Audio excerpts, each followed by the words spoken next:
Marina, вам слово. Hi. I will be speaking in English because I cannot speak security in Russian. So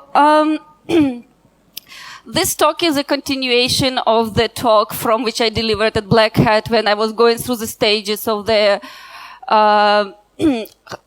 hack, how we design final payload if you want to exploit a physical process. And so this time it's just another physical application. And to start with, you know, we all like watching movies. So movies are inspiring. We want to be like the heroes of the movies. So the inspiration for today is traffic lights. Welcome to LA's Automated Traffic Surveillance and Control Operations Center.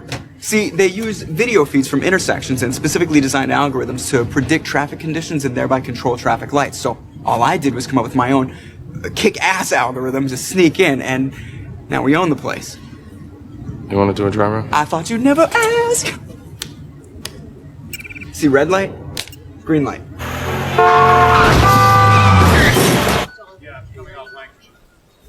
Danielson. Yeah. What's up with grid 34?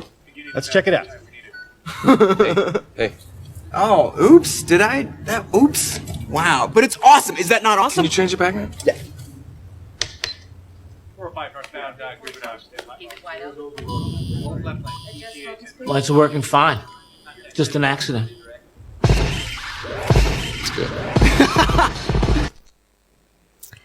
So, today we will talk about like what if you want to be like exactly like the hero of the movies, and like the movies tell us that like if you're determined enough then everything is possible, but is it really so? So let's see.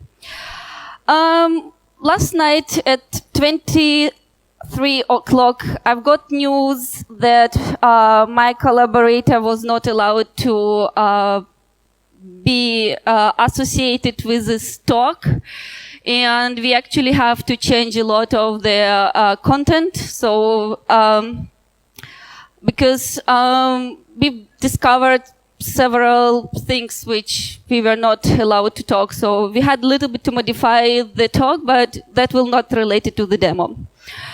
A little bit about me. I have a PhD in in industrial control system security. I have 2 engineering degrees. That's why I really love like physical objects. And 2 years ago, when I like discovered for myself hacking community, I did not know that I am a hacker, but then my hacker friends told me that I actually was. So that's a new title for me. So a little bit of prehistory. As I told that at the Black Hat, I gave a talk on how to exploit physical processes on the example of the chemical plant. And at DEF CON, that was the next conference, there was an ICS village, and there was a lot of demos on the control system. There was robotic arms, there were traffic lights, there were power grids, and a lot of guys were there, and they were interested to learn how do I exploit a control system. But the point is that they've been applying techniques or approaches and, let's say, a series of steps they typically take when they try to exploit an IT system. So they've been in mapping, analyzing the traffic, firing Nessus, hoping to find some vulnerability and to get shell. And when not successful, they actually pretty quickly they lost interest.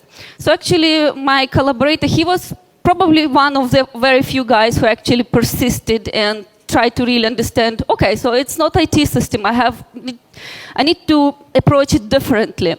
So my thought process, was, well, can I reapply the same steps which I used to hack chemical plant? Is this a good framework, like an algorithm? If you will follow the steps, you will be able to exploit a control system and actually design a payload which will allow you to control the physical application. So actually, it's not a series of steps. You sometimes can jump between the steps. So the purpose of this talk is to see whether it's really this the stages of cyber-physical exploitation is helpful. So what we did, so the owner of this traffic light kit, it's Matthew Llewellyn, and he actually allowed us full disclosure, and we built the hardware ourselves, and we obtained the image legally somewhere from the internet. It was there. So of course we had a proper project kickoff meeting, and then we started. So first of all, you have to get access to your system. So somewhere out there on the planet Earth there is a traffic light, and you need to connect to it. Well, in our case, the system was just in front of us, so all we needed to do is just to plug in a couple of Ethernet cables into the switch. So this stage was pretty much easy for us. But, well, be connected to the system. The next, we need to understand how the system works. So the next stage is discovery. It's a static discovery how the system is built and wired and functions. So first of all, it's an American traffic light system, and the word American is important because it already will give you an idea what would be the sequences of the signals, like red, yellow, green, and maybe the timeouts. The next, what we were figuring out, okay, so how this place is configured. So we have host, which has run the control system. We have a Raspberry Pi, which actually serves for us as a controller. So we upload the control algorithms into the Pi. And we have a traffic light, which is hardwired to controller. So there is no really IT digital communication between the controller and the traffic light. And we have a bad guy. So the next what we need to know is okay, which control system is used to design the control logic of the process. And in our case, it's a REX control system. So this is the picture from the internet. So if we will just go to the web page, we will already learn about major components of the REX. So we have a development platform for creating control logic. We have a diagnostic tool which will allow you to monitor the process in runtime of the process. We have HMI. So, and we have a compiler. And important to understand that because we have this combination of the IT system and the physical process, control systems are also called cyber-physical systems. And the goal of the attacker not just to hack into the system, but to achieve some effects in the physical world. So basically to make system, to bring system into some state or to make system performing certain actions. And it is useful to think about those systems in 3 layers. So logically, cyber-physical systems consist of 3 layers. You have a cyber layer, where all of your applications are running. You have a control layer. This is the control algorithms, which define the logic of the process behavior. And you have a physical application. And the attacker has to hack through all of these processes, layers. And the vulnerabilities has to exist at each of those layers. And if you just can hack into the cyber layer, but you are unable to exploit anything on the control layer, then you are not successful. So, yes. So this is how the architecture of the, how the control systems speaks to our physical application. So we have, so in our case, everything runs on one host. We have Modbus, which over the driver talks to the controller. We have configuration. This is where we create our control program, which we compile and upload to the controller. We have diagnostic. So this is where we can monitor the process, the runtime of the process. And we have visualization, the HMI. So this is what I am telling you right now is just how we were discovering the process. So this is how you should be, everybody should be doing that. So next what we've been interested, okay, which protocols we run in. We have REX for uploading the logic. It's proprietary, but we tried to reverse engineer it. It's possible, but it was needed to us. And we have Modbus, which runs between the HMI and the physical application. It's open source protocol, so Wireshark understand it. No authentication, integrity protection, or encryption. So basically, replay is possible, injection, packet injection is possible, and so on. So basically, no security, good for us. So the next, we've been trying to look into the traffic. So, for example, here you see. This is just one of the packets, read the holding register. So we've been 6 registers starting from this address. And this was the next packet. So yes, we read in the state. So this is what system was returning to us. So for example, there are 2 red signals.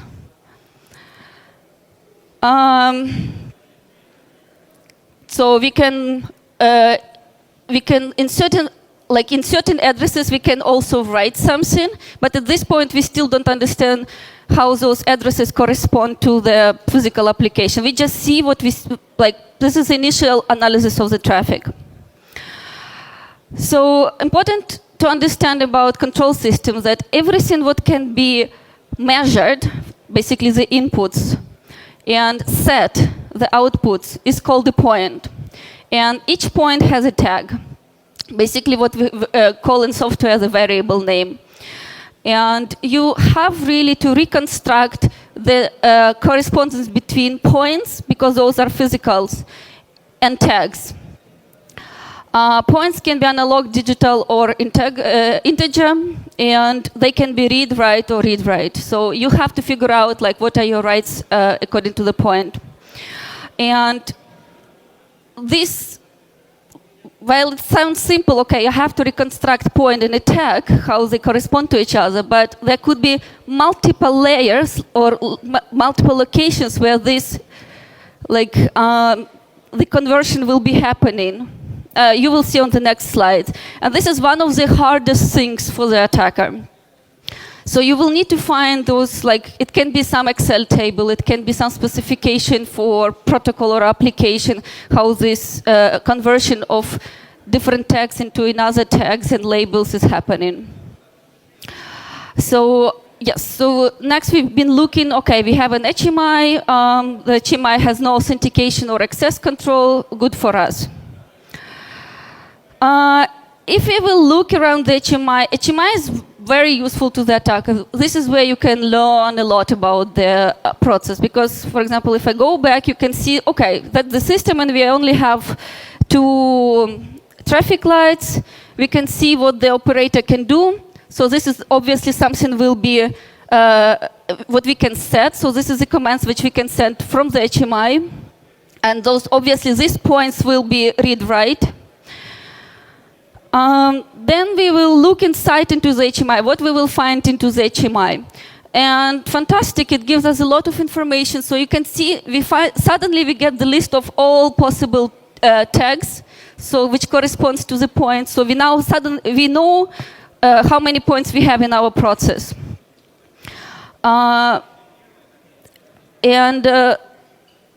If you will, we can actually, if you will select any of these tags, then we can actually monitor the point it corresponds to. And what we will see here, this is very interesting to us, that there is no alarms set on this point. And this is a concept which also not very much understood by the IT people. And the physical processes, we have alarms. Alarm is a kind of min-max threshold of warning on a point. So, for example, that the value of this point is exceeding certain value, or that the process in some condition which is dangerous. So then the operator will get a warning.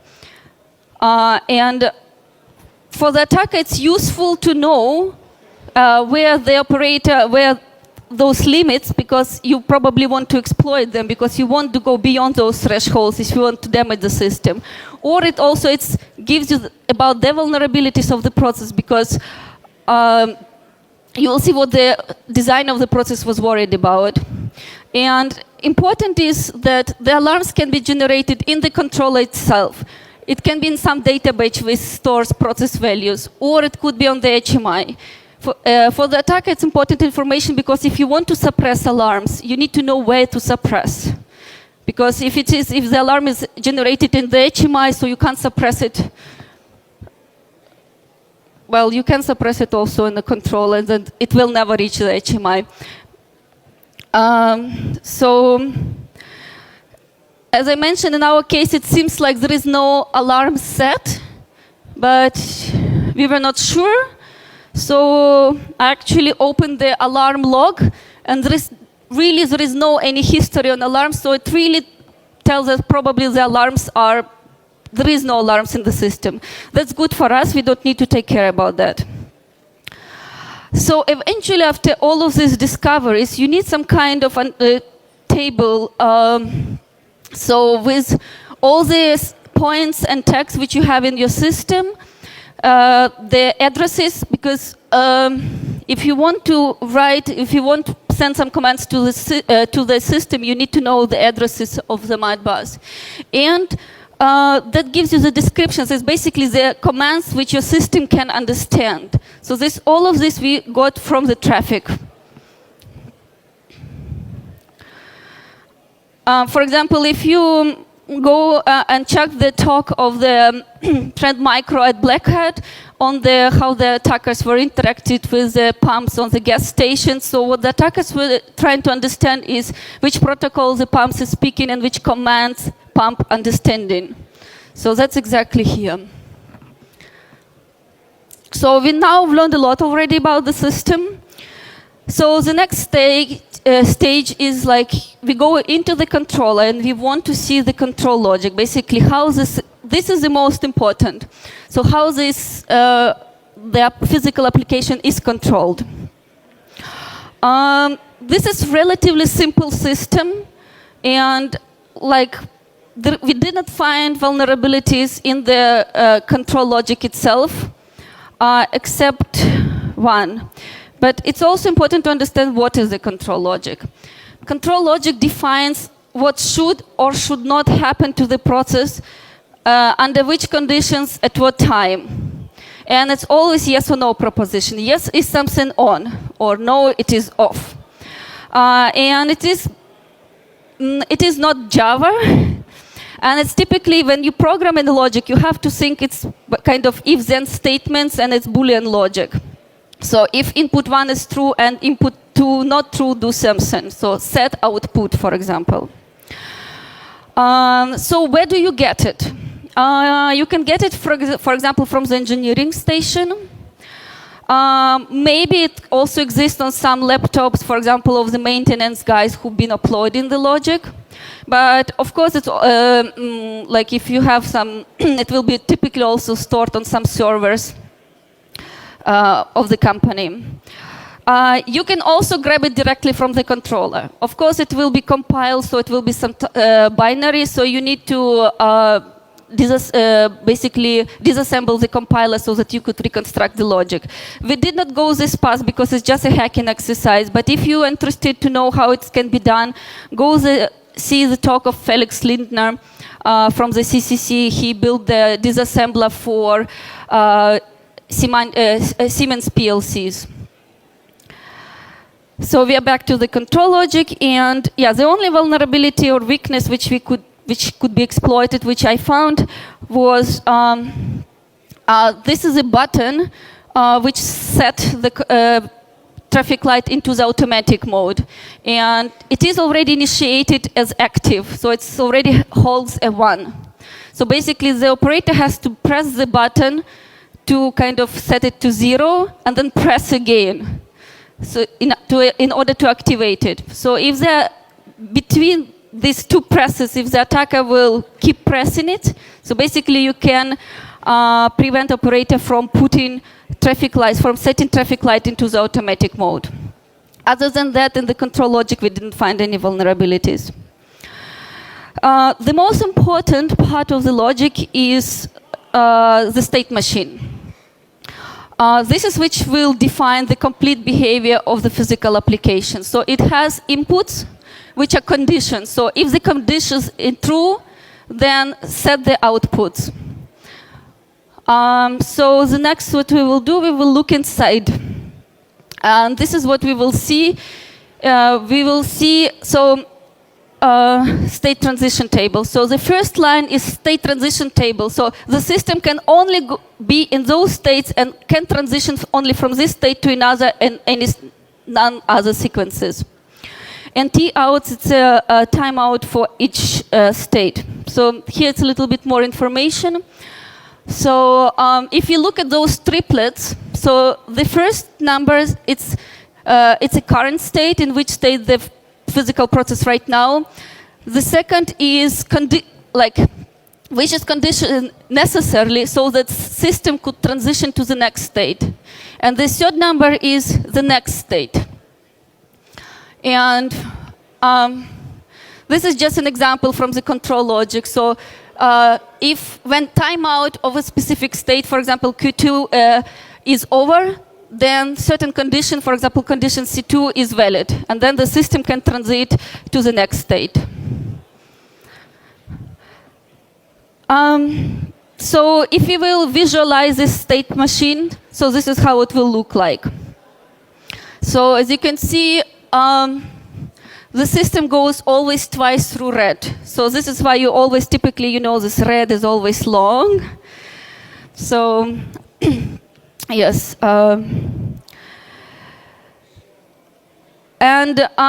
So basically those states of the physical process, they are wired to physical components, and then they produce the outputs. That's why we see red, yellow, and green. And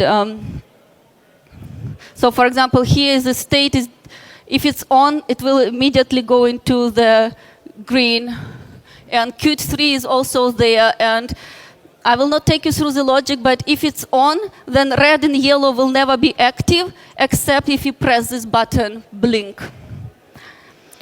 So for the attacker, it's now important to reconstruct the correspondence between pins on the controller, between the tags, and between the also Modbus labels. So how it corresponds to the traffic. And we already analyzed the tags and Modbus. We already got it from the traffic. What we also need to now, what we are missing is correspondence between the tags and pins. So, for example, the Raspberry Pi gives us incorrect correspondence between the tags and pins. So we kind of have to use, for example, if I need GPIO 22, this is red of the main traffic light. I know that it will be on the 15 pin, and here I find the 15 pins. It's wrong GPO, but I need this address. So by the end of the discovery stage, you already know how your application is built, wired together, and what is available, which commands it understand, what is read and write. So basically, what are your capabilities? And it's static discovery on the system. We still did not try to do something to the system. That is next stage, the control.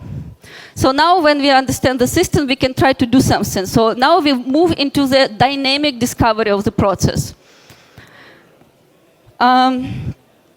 So this is the stages about what we can change and what is the impact of our changes on the system. So with respect to the traffic light, it's relatively easy. So we can easily set the color of the yellow, red, or green, and we can change the timeout. So this is our two opportunities. And then now we can find all possible ways how we can change those things. Important to understand that, I'm now at this point that you can influence the state of the physical application directly when you set something, like you set a command like you go in green, or indirectly when you fulfill some condition, and that condition will lead to the fact that the system will transition into some state. We don't have this one. So for example, if you would have sensors which detect the traffic, so you can then manipulate the sensors and tell the fake the status like, okay, there is no cars. And then, yeah, maybe the traffic light will remain in red. But we don't have, so basically, yeah, this one we don't have in our system, we will be using this one. So we brainstormed like 30 approaches how we can change the state of the traffic light or change the time.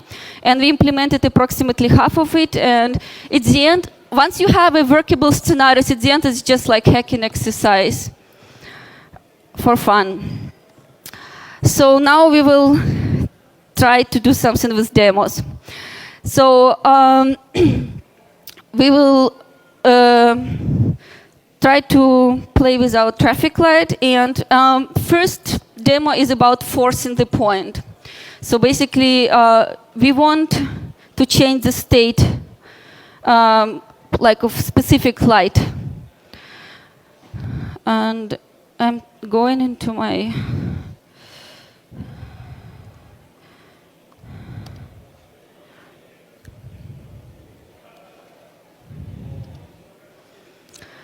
So I'm in automatic mode. And so first, as I mentioned, we have a debugging tool. So debugging tool allows you to look into the runtime. And from the debugging tool, you can actually issue all engineering commands and override the logic.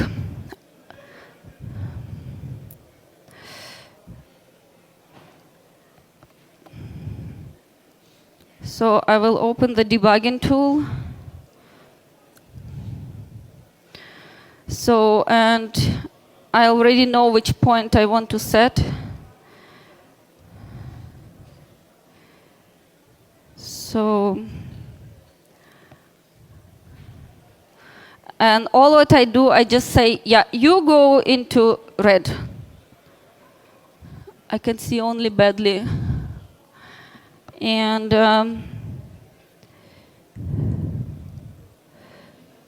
oh, wait a moment.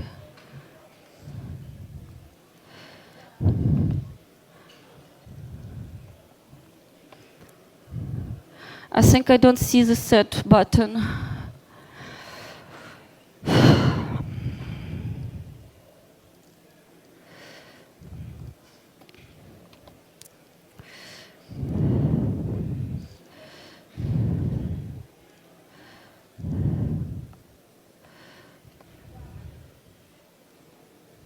Oh.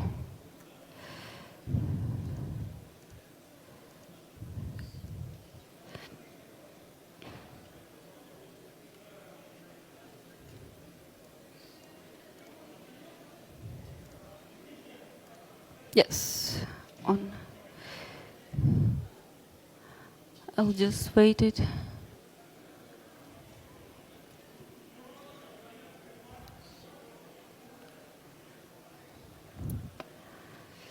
Okay, I'll choose another point then, 24.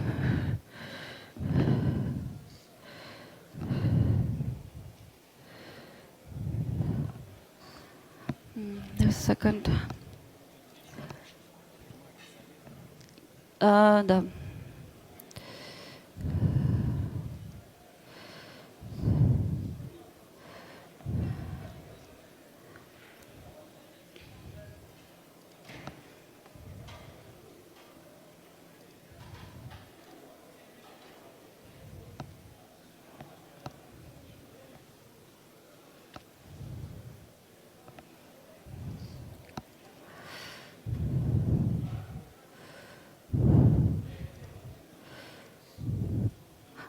Yes, now I have it.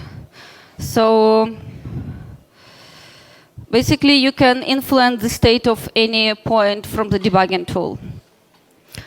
And if the debugging if the attacker can get access to the debugging tool, it's very bad.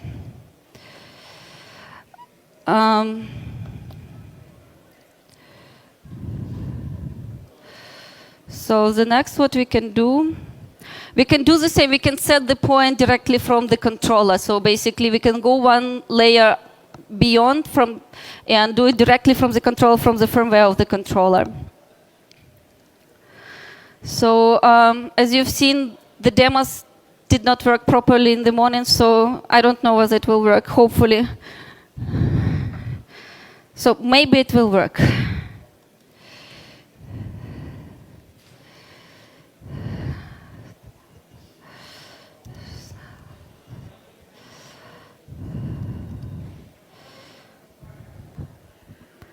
Я уже...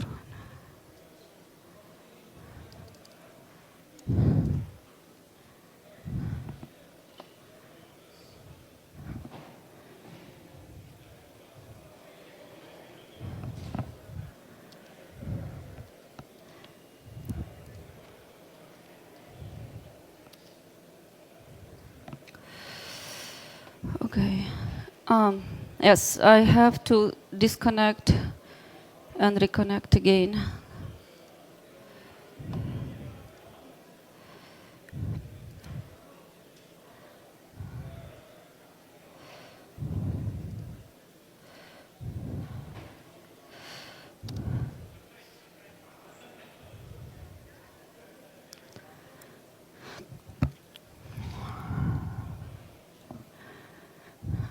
I'm not getting into my Pi.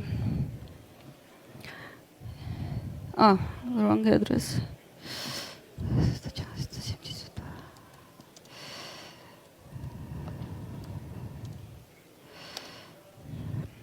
Oh.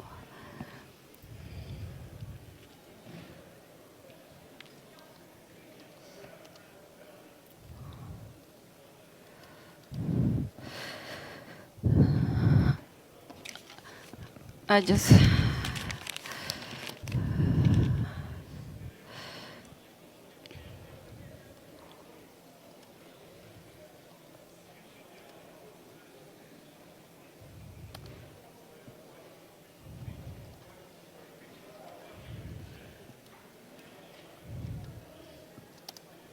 Yes, so I was able to force yet another point from the controller itself, from the Pi.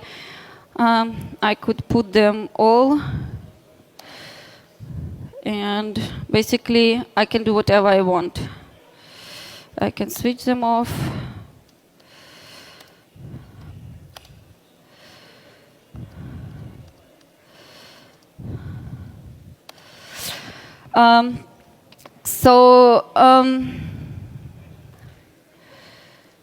I will re-upload the logic.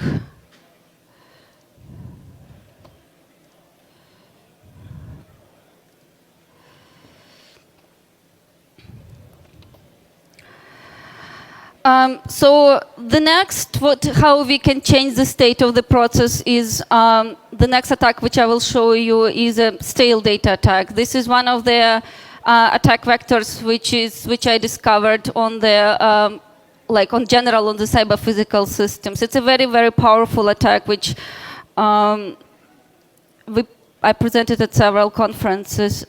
So let me go.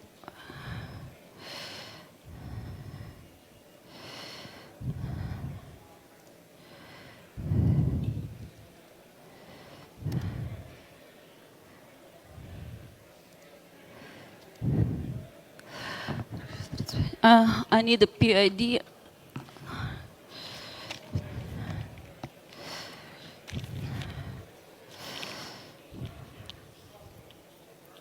So I need to know this PID.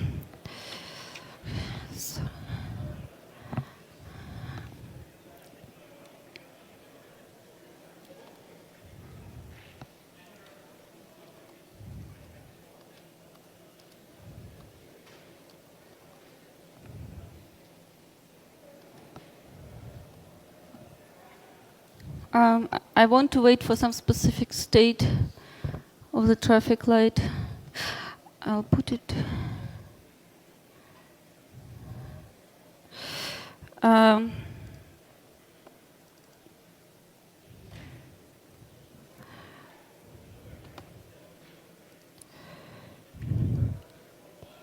Okay.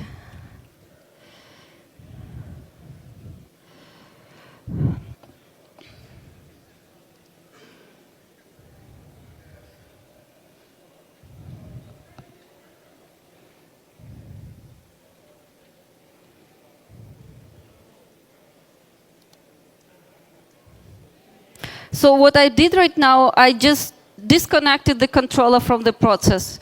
Yeah. And what is happening, the process is just remain in the last state it was. So if it would be pump, it would be just keep running. So denial of service on the physical process is not what is in IT. So if you DOS the mail server, the effect is just like you cannot get emails. But that's not the same in the physical processes. And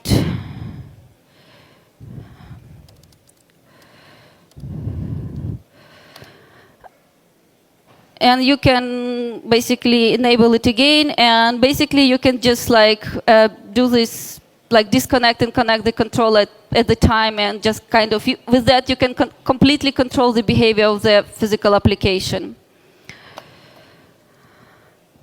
So the next what we had is, I'm actually much slower than I expected. So the idea was okay, how can we speed up the time? So for example, can we speed up the time in such a way that, for example, we could actually run over certain states.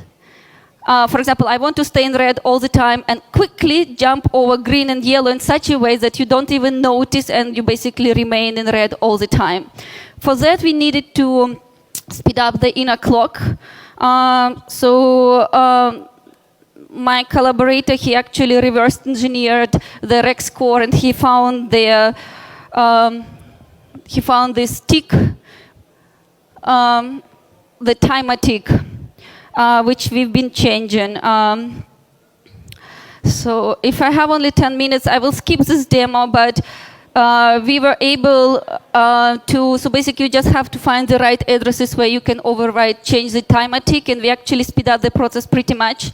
So it's not even visible to human eyes, so we just remain in the red. So what we've done here, so we change also timeouts. So the time is fast and we change the timeout. So we stay in red for long enough time and we jump over all other states. So basically for human eyes, it's just like 2 red remains all the time.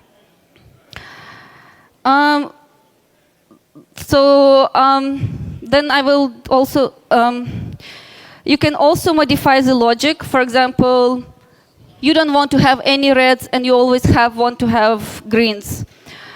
So just change the logic and upload the logic. So I already have the logic.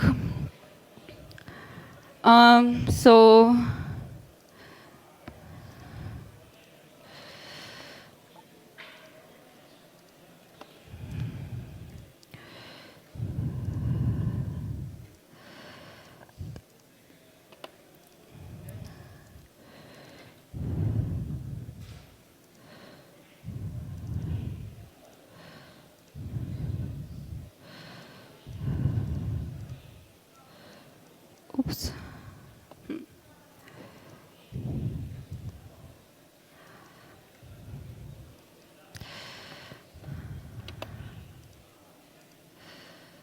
Okay. My application is frozen.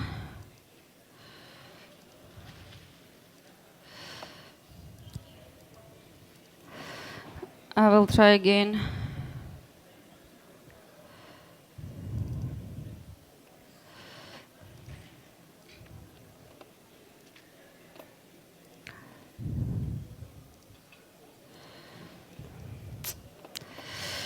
Now I have to restart the entire VMware.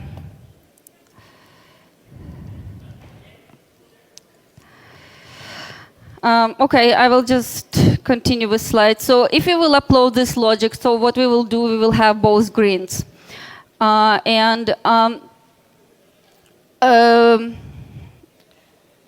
So the outcome of the control stage is a portfolio of attacks which you can include into your final payload. And you just like have to decide which of those you will put into your final payload. So you can check like if some attacks are riskier, then you probably don't want to include them. Those are which are more reliable and effective. So now when you know what you can control, you can actually start thinking how you can wreck the place. So now you can really think of your attack scenario, which damage you want to cause. And if you think about the traffic lights, so what can be your goal? It can be safety related. You can maybe crash the vehicles or kill somebody or both. It can be economy related. You want, for example, denying of traffic light service, and you have a traffic. It can be maintenance effort. So, for example, if you fail the traffic light, it will go into the blinking yellow, and then the guys has really physically go to the traffic light and reset it. So if you do it like to the 30 traffic lights, the guys will be having hard times restarting everything. You can also use it as a force amplifier, for example, to make a way to the good guys, like in that movie, or deny a way for the bad guy, for the good guys, for ambulance or police. So this is just an example of the perfect gridlock, and that's in Paris. So basically, there is no way you can remove this. And so in order to cause such effects, it's not like you just press something, set traffic light in green, and you achieve the effect. It's not. Because the final payload is actually your attack scenario is tailored to the system you're attacking. And for that, you really need to understand the knowledge of the traffic light solution. Is it like how many lanes you have, who is turning where, and so on. You need to know this crossroad layout. You need to know traffic patterns when you have like rush hours. And you need to understand the driving culture. And this is my second point. For example, in India, nobody follows traffic lights anyway. So you can set whatever you want. You will not achieve anything. And for example, if you will try to, for example, desynchronize traffic lights in the USA, you will also achieve nothing because they are in most cities, they're desynchronized anyway. And desynchronized, it's not like they are not well synchronized, they are desynchronized. So if you will try to just do something like to traffic lights in the American city, that will not have accept. And there is a really funny video. This is the link, like Germans don't need traffic lights anyway. So if you will just like do something to a traffic light and it's not performing its function as expected, so that was it is a shoot of 20 minutes of the crossroad where cars and humans still able perfectly driving and crossing the roads without any traffic lights. So if you will you will cause denial of service in Germany, again, the guys will be still driving. And this is like, for example, there was a traffic light hack in Los Angeles in 2006. And the only reason why the guys were able to really achieve meaningful effect is that because they were traffic road engineers. And they knew exactly the intersections which will cause problems. So it's hacking the physical application in a meaningful way, which requires really knowledge, and it's not just oh, I'll press something, I'll set something in green, and maybe I'm successful. The last stage is cleanup. The problem with the cyber-physical attacks is that they change things in the physical world. And those effects you can't make invisible by simply some stealth techniques or by modifying the logs. So, and because it is invisible, and somebody will investigate. So if you want really to achieve certain effects, you want to hide the real state of the process from the operators. And so in our case, the traffic light is remotely monitored from the HMI, And actually, because my VMware is not responsive anymore, but what we did, we implemented man in the middle. So in the last demo, we're supposed to see both greens. And this is obviously unsafe state, and you don't want the operator to know about that. So we implemented man in the middle with a tool which is already available in this VMware. And we basically can set the view of the operator into any state we want. So this is just an overview. So if you will go through all of the stages, like at each stage you have to perform certain actions. So all of that eventually allow you to compile your final payload. So I'll maybe rush for a couple of slides. So obviously this is a little bit a smaller system, although it's really perfect for initial study how to hack like control systems.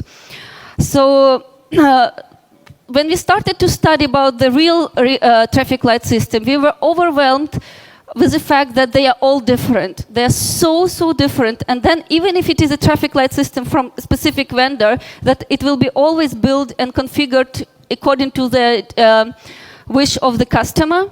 And for example, even within the same country, in each village, in which town, it will be different, and how it will be operated as well. And in fact, it's like the modern traffic light systems, they're complex. They're now interactive. We can collect a lot of information about the events on the road and everything. We have these big data applications running which analyze the traffic information. We have adaptive algorithms to adjust the traffic lights patterns to the traffic patterns. We have this now a lot of sensors which collect, like which can detect the cars and, for example, influence the behavior of the traffic light, like the state of the traffic light. So this was the hack of Cesar Carudo of IO Active, when he showed that if you can hack into those sensors and send wrong data to the access point, then you can change the state of the traffic light. But what I found important is also you have to understand where this data collected by the sensors is used. Because, for example, you may probably lie, for example, like say send fake data to the access point, but the true data is also, for example, sent to the camera, and maybe you don't want to be photographed. So you need to understand really the configuration and the entire solution to make it right. So this is just again another example that there are so many inputs into about the traffic conditions, which is analyzed, and actually this data is then used as inputs into the applications to control the traffic. And the most important difference is, of course, what we didn't have in this kit is that we didn't have the safety layer. So, of course, most of the attacks which I've shown you today will not be possible on the real life, on the real traffic lights, because there is a safety unit which sits between the controller and the traffic lights, which is kind of, it's like whitelisting in application. It will never allow you to send both in greens. And so it will actually overwrite it with a safe state. So for safety, there is a directives which will, for example, we have for the entire Europe, we have a European directives, and then there is local directives for countries. And yes, so this detection and going into the safe state has to happen pretty much quickly. So, like, if you've seen those, and maybe I'll show you here. So this is how, for example, this is the pictures how, for example, those states, safe states, they hardwired on the safety board. Although in the common solutions we typically now, so the modern traffic lights just have two CPUs running on the same motherboard. For example, this is the typical checks on the safety unit. And as you can see, there should not be conflicting colors. There should not be strange signal sequences. And there is also minimum and maximum cycle time for signals. So basically, I will not be able to speed up this specific state. So you have to remain in yellow, like. And if you've seen in the movie, so he just changed like red into green. that would never be possible because that's not allowed sequence. It will go. So basically, you would never get these conflicting signals as they had it in the movie. I had on the slide the previous works how we could hack into the traffic lights. We found certain traffic light systems already in Shodan.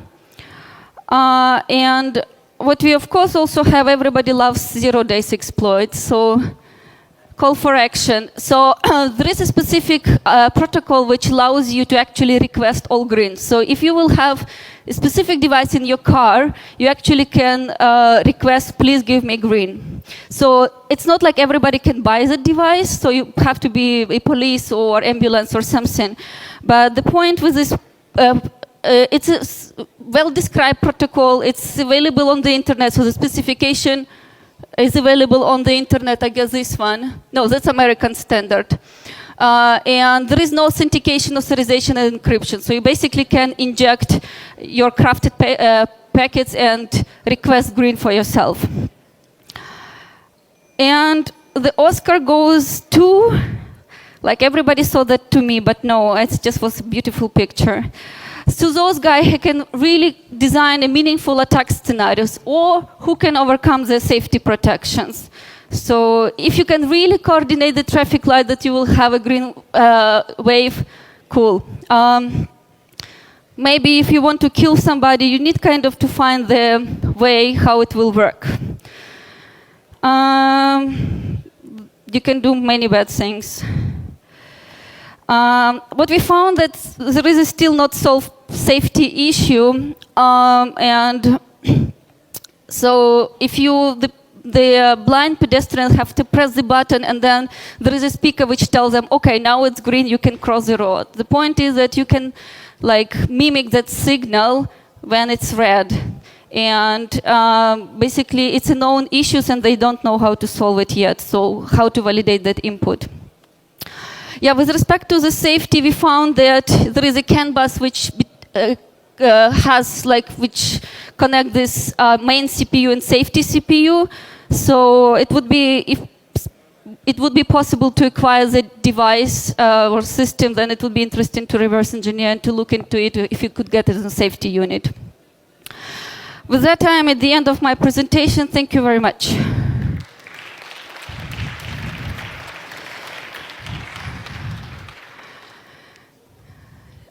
Who is there time for questions? Who is running this show? Maybe, yeah. Oh. Yeah.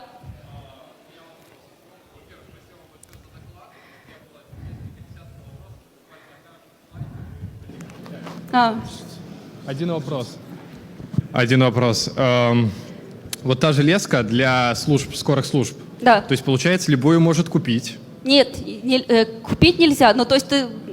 сейчас. Можно украсть там и разобрать, посмотреть, и получается, это будет такой эксплойт, Нет, который... там просто даже не надо железка. Железка вообще не нужна. Железка просто, по сути, драйвер протокола. То есть железка просто трансмитит этот сигнал, это радио. То есть ты, в принципе, можешь купить радио сам и просто генерировать правильные пакеты. Протокол открытый и спецификация доступна. Ну вот это я имел в виду. Да, сигналы, Да. Поэтому которые... я же говорю, вот call for action, попробуйте свои эксплойты сделать. Но то есть там все должно получиться. То есть, получается, нам не нужен никакой ни ротовый доступ, ни физический, ни контроль, ничего, вот просто... Да, просто радиосигналы.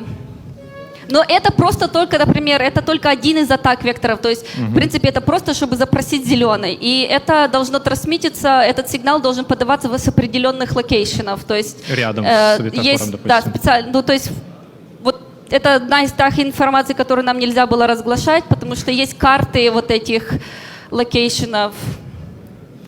А где такая система работает? Ну, то есть Они все, это в каждой стране есть такая. То есть это просто разные стандарты в разных странах. Вот CAR это был голландский, Link на слайде был американская система. Но протокол открытый. То есть, например, то, что мы вот нашли, то есть, в принципе, safety, да, она очень, там все очень строго, а вот по security нету ни requirements, ни стандартов, ни regulations. Поэтому, по сути, все открыто. Это просто, вот, например, в Голландии там просто мы разговаривали с разными операторами вот этих traffic lights, светофоров, и некоторые совершенно не понимают security, они там вообще делают глупые вещи. Некоторые понимают, и они делают это по-другому. То есть, в принципе, это не регулировано и зависит от оператора светофоров. А еще вот такой вопрос. Ну вот когда мы начали вот с графом переходов, диаграммой состояния играться, да? Ну, речь шла о том, что у нас все равно все десинхронизировано. Вот. И для меня было инсайтом, что вот диаграмму состояний, тайминги можно менять, что они не зашиты где-то внутри, допустим, вот этого контроллера, тайминги который можно менять. перекресток Их можно регулирует. ремоутли менять. Вот это как-то... То есть все зависит, то есть, например, на простых, вот если вы просто вот пройдешь, там пройтись по Москве, есть очень простые перекрестки. Там вот тайм-ауты нельзя менять, это просто он как бы... Зашит. Тупой светофор. А есть те, которые, когда, вот, допустим, там надо реально подстраивать светофоры под traffic patterns, да, там для rush hour и так далее, то там эти тайм-ауты можно менять. Они будут либо меняться в control logic, в зависимости от состояния трафика, либо операторы тоже могут ремоутли их менять. Но это все зависит от конфигурации специфического crossroad. Спасибо большое.